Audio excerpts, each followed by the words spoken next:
Blood matted Luna's dark fur as she delivered her fourth cub, her massive body trembling with exhaustion. Dr. Thomas Mitchell pressed closer to the observation window, his experienced eyes fixed on the struggling black bear. In 20 years of wildlife medicine, he had never seen a bear deliver this many cubs successfully. But Luna wasn't finished. Her body tensed again, and a fifth cub emerged into the dim morning light of the Montana Wildlife Recovery Center. 5 cubs. The number alone was enough to send ripples of excitement through the wildlife medical community. Dr. Mitchell watched as Luna tenderly cleaned each tiny form, her enormous tongue gently rousing them to life. The cubs were surprisingly robust for a multiple birth, each one squirming with healthy vigor as they sought their mother's warmth. This should have been the end of the story, a remarkable ending worthy of scientific journals and wildlife documentaries. 5 healthy cubs from a single mother was a feat that would make headlines across the country. Luna had arrived at the sanctuary 4 months earlier, her powerful frame concealing precious cargo. The initial ultrasound had revealed multiple cubs, drawing amazement from the sanctuary staff. Even then, something about the grainy images had troubled Dr. Mitchell. He had performed countless ultrasounds on pregnant bears, but Luna's scans seemed different somehow. At the time, he had dismissed his unease, focusing instead on the extraordinary number of cubs she carried. As autumn painted the Montana wilderness in brilliant golds and deep reds, Luna's behavior grew increasingly unusual. Her 800-pound body moved with restless energy as she prepared her birthing den. The sanctuary staff monitored her with mounting anticipation, their sophisticated equipment recording every change in her condition. Dr. Mitchell spent extra hours reviewing the data, unable to shake the feeling that they were about to witness something unprecedented. The morning of the birth arrived with an electricity in the air that set every nerve on edge. Luna's distress growls echoed through the observation room as Dr. Mitchell gathered his team. The first cub arrived as sunrise painted the sky in brilliant oranges and pinks. Within hours, 4 more cubs followed, each one defying the odds of multiple birth complications. The observation room filled with quiet celebration as the 5th cub took its first breath. Dr. Mitchell began his preliminary notes, documenting what he assumed would be one of the most successful multiple bear births in the sanctuary's history. His pen moved across the page with practiced efficiency, recording weights, times, and vital signs. Everything about the birth had gone perfectly, almost too perfectly. Looking back later, he would recognize that perfection as nature's way of setting the stage for what came next. Luna's gentle cleaning of her cubs suddenly stopped. Her massive body tensed, and her breathing shifted back to the unmistakable pattern of active labor. Dr. Mitchell's pen froze mid-sentence. 20 years of experience told him this was impossible. They had witnessed 5 cubs being born. They had documented 5 cubs. Every textbook, every research paper, every scrap of scientific knowledge said this birth was complete. But Luna's body told a different story. Dr. Mitchell abandoned his notes, moving closer to the observation window. The 5 cubs lay nestled against Luna's warm fur, all accounted for, all breathing normally. Yet the sophisticated monitoring equipment confirmed what his eyes were telling him. The contraction patterns displayed on the screens matched active labor, not the gentle afterbirth process he had witnessed hundreds of times before. "This is impossible," he whispered, his coffee cup forgotten on the edge of the observation desk. The other team members fell silent, their eyes fixed on Luna's massive form. The morning light illuminated every detail of the unfolding scene. 5 cubs. They had counted 5 cubs. They had documented 5 cubs. But Luna's powerful muscles were rippling with unmistakable contractions. The sanctuary's most experienced wildlife nurse, Sarah Collins, double-checked the monitoring equipment. "These are full labor contractions, Dr. Mitchell," she confirmed, her voice tight with tension. "Just like the ones before the other cubs." "But that's not possible," he murmured. "Black bears don't have 6 cubs. They just don't." Dr. Mitchell's hands trembled slightly as he adjusted the cameras. Whatever was happening needed to be thoroughly documented. Without proper evidence, no one would believe what they were about to witness. His mind raced through everything he knew about bear reproduction. In rare cases, bears could deliver cubs with short delays between them, but this was different. The 5 cubs had all been born hours ago. This was something else entirely. Luna's distressed growls grew louder, echoing through the observation room. Her massive body shifted, maternal instinct driving her to protect her 5 cubs even as she prepared to deliver something else. The monitoring equipment beeped steadily, recording vital signs that should have been impossible at this stage of birth. The tension in the room mounted as Luna's contractions intensified.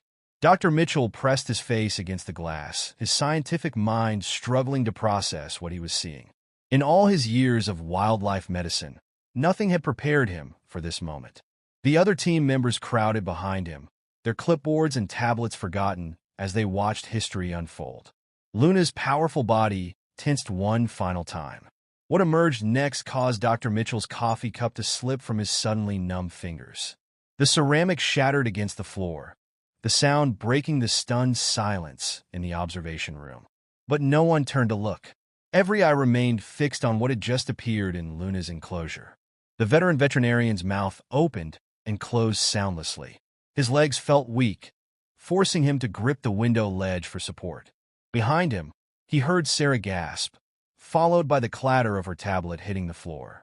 What lay before them defied everything known about bear reproduction, everything known about nature itself. Luna turned her massive head toward her new arrival, her gentle tongue reaching out to clean what could not exist. Dr. Mitchell fought the urge to rub his eyes, to somehow clear away what must surely be a hallucination. But the image remained, becoming clearer with each passing second. As Luna cleaned her newest cub, time seemed to freeze in the observation room. Through the glass, Dr. Mitchell stared at something that would challenge the very foundations of wildlife medicine. The 6th cub lay before them, but its appearance triggered an instinctive step backward from every person in the room. This was no ordinary bear cub. Its size was the first anomaly. While the 5 previous cubs displayed normal newborn proportions, this cub was nearly twice their size. Its wet fur gleamed under the observation lights, revealing a coloring that sent shockwaves through the medical team. Instead of the expected black fur of an American black bear, this cub's coat bore distinct patches of silver-white, forming a pattern never before documented in ursine history. As Luna continued cleaning her extraordinary offspring, more impossible features emerged. The cub's facial structure differed dramatically from its siblings. Its muzzle was shorter, more refined, and, most shocking of all, its partially opened eyes gleamed with an unusual amber color. Newborn bear cubs typically keep their eyes closed for weeks after birth, but this cub seemed to be defying every known rule of bear development. "Get me genetic specialists on the line immediately," Dr. Mitchell ordered, his voice barely above a whisper. "And secure every piece of footage we have. No one will believe this without evidence." His hands shook as he reached for his phone, nearly dropping it as the cub let out a cry unlike anything he had ever heard from a newborn bear. The sound echoed through the observation room, a haunting call that seemed to blend the typical mewling of a bear cub with something entirely foreign. Then the cub moved, and what it did next would change everything. Dr. Thomas Mitchell exhaled slowly, his hands gripping the edge of his desk as he scrolled through the incoming messages. The world was waiting for answers, but how could he provide them when he himself was struggling to comprehend what had unfolded before his eyes? Outside, the Montana Wildlife Recovery Center had transformed into an epicenter of scientific curiosity and media frenzy. Security personnel had been reinforced to manage the growing crowd, and drone footage of the unusual cub had already leaked online, setting off a wildfire of speculation. Some believed it was an unprecedented genetic mutation. Others whispered about ancient legends, while conspiracy theorists suggested something far more outlandish. But inside the sanctuary, the reality was far more pressing. As the night deepened, Dr. Mitchell returned to the observation room.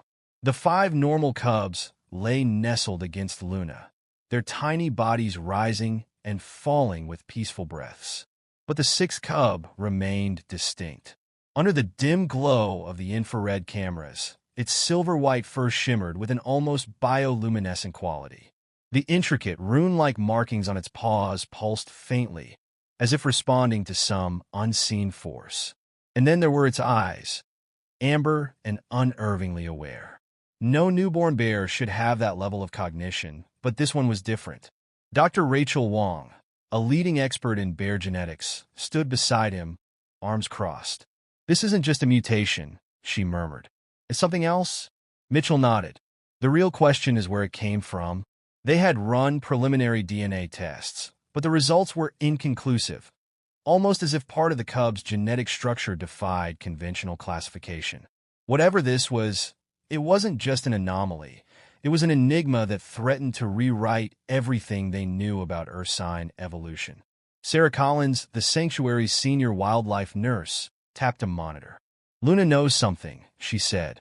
The Massa black bear was behaving differently around the sixth cub. While she cared for all her offspring, she was unusually protective of this one. Whenever humans approached, she instinctively shifted her body to shield it from sight. But the most unsettling behavior had occurred just minutes ago. Luna had looked directly at the observation window, and for a brief, impossible moment, it seemed as though she had recognized something in their expressions. Dr. Mitchell swallowed. "We need to increase security," he said. "I have a feeling this is bigger than just us." As the hours stretched into dawn, an eerie stillness settled over the sanctuary. The normal cubs remained asleep, but the sixth one remained alert. It occasionally let out low, melodic sounds, vocalizations that had no precedent in known bear communication. Then, at precisely 3:47 a.m., something extraordinary happened. The sanctuary's power flickered. The monitors blinked. And outside, a blood-red lunar eclipse darkened the sky. Luna suddenly raised her head, her body tensing. The sixth cub responded, lifting itself onto shaky legs. And then it made a sound, a deep, resonant hum that seemed to vibrate through the very walls of the sanctuary. The security cameras crackled. The metal doors trembled. And in that moment, Dr. Mitchell, Dr. Wong, and Sarah Collins felt something shift, something ancient stirring in the air around them. The sixth cub turned its head toward the observation window. And this time, there was no mistaking it. Its glowing amber eyes were looking right at them. Not as an animal, but as something more, something aware. By the time the sun rose, the sanctuary was in chaos. Luna and her cubs, all six of them, were gone. The reinforced enclosure had been untouched. No broken locks, no forced doors, just an empty den where one of the most extraordinary creatures ever documented had lain mere hours before. Dr. Mitchell reviewed the footage in disbelief. At precisely 4:13 a.m., the cameras had glitched, their feeds filling with static. When they came back online, Luna and her cubs had vanished without a trace. The world never received the full truth. Officially, the sanctuary reported that Luna and her cubs had been relocated to a private, undisclosed conservation facility. Scientists who had been involved in the case were either silenced or dismissed as frauds. But for those who had witnessed the impossible, the mystery remained. Dr. Mitchell kept a single frame from the security footage, a still image of the sixth cub, its glowing eyes staring into the camera, the markings on its paws shimmering like forgotten symbols of an ancient language. And sometimes, late at night, he swore he could still hear that haunting hum, echoing through the Montana wilderness. Waiting, watching,